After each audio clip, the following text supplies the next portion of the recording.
9 محرم الحرام بروز جمعرات شام کے وقت ابن سعد نے اپنے ساتھیوں کو حملہ کرنے کا حکم دیا۔ اس وقت حضرت امام علی مقام اپنے خیمہ کے دروازے پر دیوار کا سہارا لے کر گھٹنوں پر سر رکھے بیٹھے تھے کہ آپ کی آنکھ لگ گئی تھی۔ اچانک فوج کے شور و گل کی آواز سن کر آپ کی بہن حضرت زینب رضی اللہ تعالی عنہا پردے کے پاس آئیں اور امام علی مقام علیہ السلام کو مخاطب کرتے ہوئے فرمایا، دیکھیے دشمن کی فوج کی آواز بہت نزدیک سے آ رہی ہے۔ آپ علیہ السلام نے سر مبارک اٹھایا اور فرمایا، میں نے ابھی رسول اللہ صلی اللہ علیہ وآلہ وسلم کو خواب میں دیکھا۔ حضور صلی اللہ علیہ وسلم نے فرمایا، تم عنقریب ہمارے پاس آنے والے ہو۔ حضرت زینب رضی اللہ تعالی عنہا نے یہ سن کر روتے ہوئے کہا، ہائے مصیبت! آپ نے فرمایا، تمہارے لیے مصیبت نہیں، اللہ تعالیٰ تم پر رحم فرمائے، صبر کرو اور خاموش رہو۔ ابھی یہ گفتگو ہو رہی تھی کہ حضرت عباس نے آ کر اطلاع دی کہ فوج اعداء نے حملہ کر دیا ہے۔ یہ سن کر امام علی مقام علیہ السلام اپنی جگہ سے اٹھے اور فوج اعداء کی طرف جانے لگے تو حضرت عباس نے کہا، نہیں آپ علیہ السلام، نہیں، میں جاتا ہوں۔ آپ علیہ السلام نے فرمایا، اچھا تم ہی جاؤ، مگر یہ پوچھ لینا کہ اس وقت حملے کا سبب کیا ہے۔ حضرت عباس یزیدی فوج کے سامنے آئے اور پوچھا۔ جواب ملا، ابن زیاد کا حکم ہے کہ آپ لوگ اس کی اطاعت کرو یا پھر جنگ کے لیے تیار ہو جاؤ۔ حضرت عباس نے کہا، ذرا ٹھہرو، جلدی نہ کرو، میں ابن رسول صلی اللہ علیہ وسلم کو تمہارے مقصد سے آگاہ کرتا ہوں۔ انہوں نے امام کو ابن سعد اور ان کے ساتھیوں کے مقصد سے آگاہ کیا تو آپ علیہ السلام نے فرمایا، ان لوگوں سے کہو کہ ایک رات کی مہلت دیں تاکہ آج رات بھر ہم اچھی طرح نماز پڑھ لیں، دعائیں مانگ لیں اور توبہ و استغفار کر لیں۔ اللہ تعالیٰ خوب جانتا ہے کہ مجھ کو نماز، دعا اور استغفار سے کتنی محبت ہے۔ حضرت عباس نے جا کر ابن سعد کے دستے سے کہا کہ ہمیں ایک رات کی مہلت دو۔ ابن سعد نے شمر اور دوسرے ساتھیوں سے پوچھا تو سب نے مہلت کی رائے دی۔ ابن سعد نے اپنے سب ساتھیوں سے مشورہ کرنے کے بعد حضرت عباس سے کہا، ہم لوگوں نے تمہیں کل تک کی مہلت دے دی ہے۔ یہ کہہ کر ابن سعد واپس چلا گیا۔ حضرت امام علی مقام نے اپنے ساتھیوں کو جمع کر کے حسب ذیل خطبہ ارشاد فرمایا۔ امام علی مقام کا وہ خطبہ تمام تعریف اللہ تعالیٰ کے لیے ہیں اور آرام و تکلیف ہر حال میں اس کا شکر ہے۔ اے اللہ، میں تیرا شکر ادا کرتا ہوں کہ تو نے ہمیں اہل بیت کو نبوت کی عزت عطا فرمائی، قرآن کا علم عطا فرمایا اور دین کی سمجھ بوجھ عطا کی، اور سننے والے کان، دیکھنے والی آنکھیں اور دانا دل کی نعمتوں سے مالا مال فرمایا۔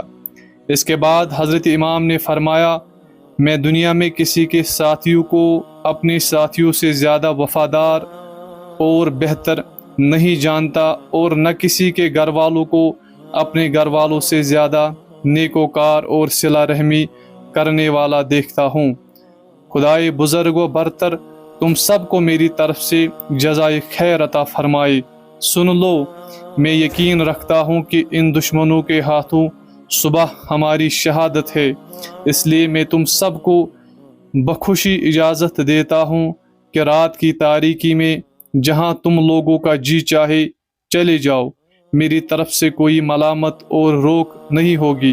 بلا شبہ یہ لوگ میرے ہی قتل کے طالب ہیں، اور جب مجھے قتل کر لیں گے تو کسی دوسرے کی طرف متوجہ نہیں ہوں گے۔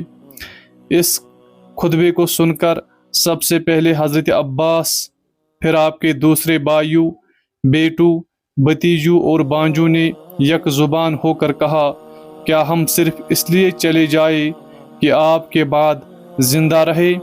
خدا ہمیں وہ دن نہ دکھائے۔ اس کے بعد امام علی مقام علیہ الصلاۃ والسلام نے خاص طور سے اولاد عقیل کی طرف متوجہ ہو کر فرمایا کہ مسلم کی شہادت تمہارے لیے کافی ہے، اس لیے میں تمہیں اجازت دیتا ہوں کہ تم چلے جاؤ۔ لیکن باہمت بھائیوں نے کہا، ہم لوگوں کو کیا جواب دیں گے؟ کیا ہم انہیں یہ کہیں گے کہ ہم اپنے سردار، اپنے آقا اور بہترین ابن ام کو دشمنوں کے نرغے میں چھوڑ کر آئے ہیں؟ نہ ہم نے ان کے ساتھ مل کر کوئی تیر چلایا، نہ نیزہ مارا، نہ تلوار کا کوئی وار کیا، اور پھر ہمیں یہ بھی نہیں معلوم کہ ان کا کیا حشر ہوا۔ خدا کی قسم ہم ہرگز ایسا نہیں کریں گے، بلکہ ہم اپنی جانیں، اپنا مال، اپنے اہل و عیال سب آپ علیہ الصلاۃ والسلام پر قربان کر دیں گے۔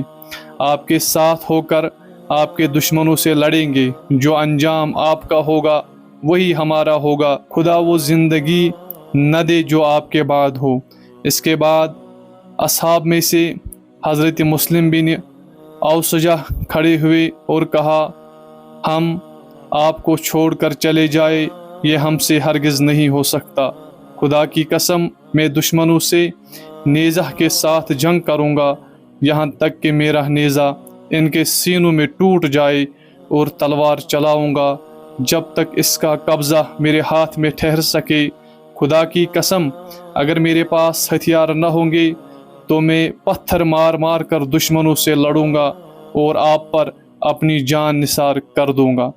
اس کے بعد حضرت سعید بن عبداللہ حنفی نے کہا، خدا کی قسم ہم آپ کا ساتھ نہیں چھوڑیں گے جب تک اللہ تعالیٰ کی بارگاہ میں یہ ثابت نہ کر لیں کہ ہم نے رسول کریم صلی اللہ علیہ وآلہ وسلم کے بعد آپ کے نواسے کی کیسی حفاظت کی ہے۔ خدا کی قسم اگر مجھ کو یہ معلوم ہو جائے کہ میں قتل ہو جاؤں گا، پھر زندہ کیا جاؤں گا، اور پھر جیتے جی جلا دیا جاؤں گا، اور میری راکھ ہوا میں منتشر کر دی جائے گی، اور اسی طرح 70 مرتبہ میرے ساتھ ہوگا، تب بھی میں آپ کا ساتھ نہ چھوڑ دوں گا، اور یہ تو ایک ہی مرتبہ قتل ہونا ہے۔ اس کے بعد وہ دائمی عزت ہے جو کبھی ختم ہونے والی نہیں ہے۔ اس کے بعد حضرت زہیر بن کعین کھڑے ہوئے اور کہا، میری تو یہ آرزو ہے کہ میں قتل کیا جاؤں، پھر زندہ کیا جاؤں، اور پھر قتل کیا جاؤں، ایسے ہی میرے ساتھ 1000 مرتبہ ہو، مگر کسی طرح بھی خدا تعالیٰ آپ کو اور آپ کے اہل بیت کے نوجوانوں کو بچا لے۔ غرض یہ کہ اسی طرح آپ کے ہر رفیق اور جان نثار نے اپنی اپنی عقیدت اور جان نثاری کا اظہار کیا۔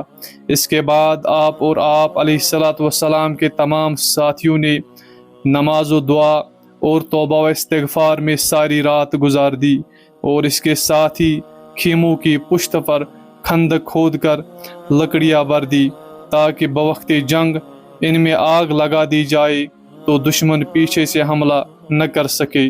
ادھر دشمنوں کے گھوڑے برابر خیموں کے گرد چکر لگاتے رہے تاکہ کوئی شخص بچ کر نکل نہ سکے۔ کربلا میں قیامت صغریٰ پھر 10ویں محرم میں ہوئی۔